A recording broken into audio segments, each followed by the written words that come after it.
Russia একেবারে সমস্ত কোথায় কি আছে না আছে, আমেরিকার ক্ষেপণাস্ত্র কোথায় কোথায় মোতায়েন করা আছে তার একদম নিশানাটা একদম নির্দিষ্ট নিশানা ফাঁস করে দিছে। এই যে আমেরিকা বড় ধ্বংসযজ্ঞের পরিকল্পনা করছে ইরানে, এটা সম্ভবত এমনি এমনি না। কারণ তারা বুঝতে পারছে যে $20,000 ড্রোন ঠেকাইতে তাদের খরচ হচ্ছে উল্টা $40 লাখ আকাশ প্রতিরক্ষা ব্যবস্থা। আকাশ প্রতিরক্ষা ব্যবস্থায় তাদের $20,000 ড্রোন ঠেকাইতে খরচ হইতেছে $40 লাখ।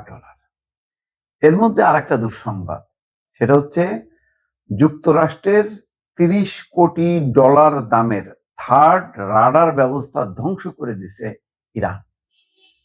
এই সমস্ত ক্ষয়ক্ষতি কিন্তু তারা বলছে না, মানে এগুলি চেপে রেখে, এটা তো তাদের জন্য সাংঘাতিক রকম মানে লজ্জার এবং আত্মসম্মানেরও বটে।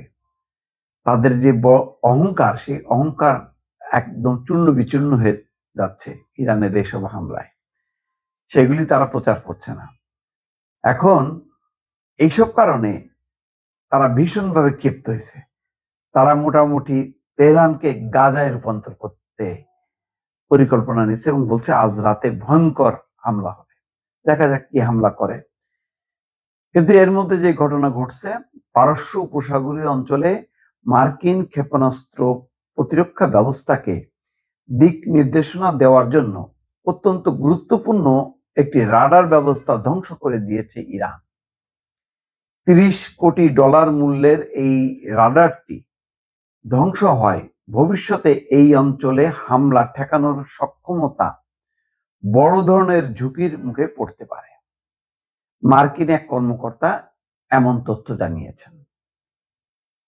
তাহলে বুঝতে পারছেন যে রাডার দিয়ে যে তারা বিভিন্ন ধরনের হামলা ঠেকানোর ব্যাপারে যে দিক নির্দেশনাগুলো দিচ্ছে, সেই রাডার এখন অচল হয়ে গেছে। সিএনএন এর প্রতিবেদনে বলা হয়, বাণিজ্যিক স্যাটেলাইট থেকে পাওয়া ছবিগুলোতে দেখা যাচ্ছে যে যুদ্ধের শুরুর দিনগুলোতে জর্ডানের মুয়াফাক সালতি বিমান ঘাঁটিতে মার্কিন থার্ড ক্ষেপণাস্ত্র প্রতিরক্ষা ব্যবস্থায় ব্যবহৃত একটি আরটিএক্স কর্পোরেশন NTPY-2 রাডার এবং এর আনুষঙ্গিক সরঞ্জাম ধ্বংস করা হয়েছে। পরে একজন মার্কিন কর্মকর্তাও থার্ডের প্রতিরক্ষা সরঞ্জাম ধ্বংস হওয়ার বিষয়টি নিশ্চিত করেছেন।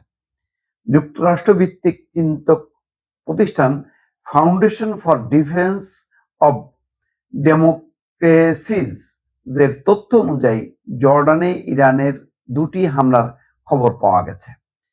একটি 28শে ফেব্রুয়ারি, অন্যটি 3রা মার্চ। 2টি হামলাই প্রতিহত করা হয়েছে বলে জানানো হয়েছিল, কিন্তু বাস্তবে সেটা প্রতিহত করা যায়নি।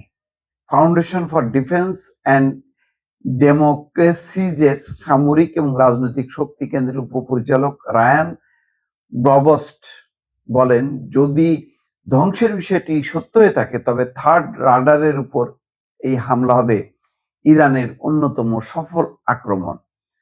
তবে ব্রবস্ট আরো যোগ করেন, মার্কিন সামরিক বাহিনী এবং তাদের মিত্রদের কাছে আরো রাডার রয়েছে যা আকাশ এবং ক্ষেপণাস্ত্র সুরক্ষা দিতে পারে। ফলে একক কোনো রাডার হারালে সেই ক্ষতি কিছুটা পুষিয়ে নেওয়া সম্ভব। তারপরে তো বড় ধরনের একটা ধাক্কা।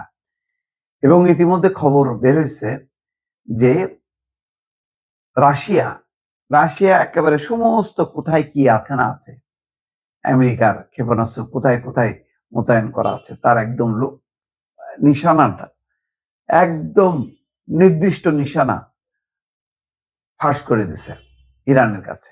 আর সেই নিশানা ধরে ইরান একের পর এক ক্ষেপণাস্ত্র হামলা চালাচ্ছে, যেটা আমেরিকা একদম বেসামাল এবং বিধ্বস্ত হয়ে গেছে মানসিকভাবে এবং সামরিকভাবে, যে তারা জায়গা মতন হামলা করে সব তছনছ করে দিচ্ছে। এবং তারা বলছেও যে সব ক্ষেপণাস্ত্র ধ্বংস করা, প্রতিহত করার সক্ষমতা আমেরিকার বা ইসরায়েলের নেই।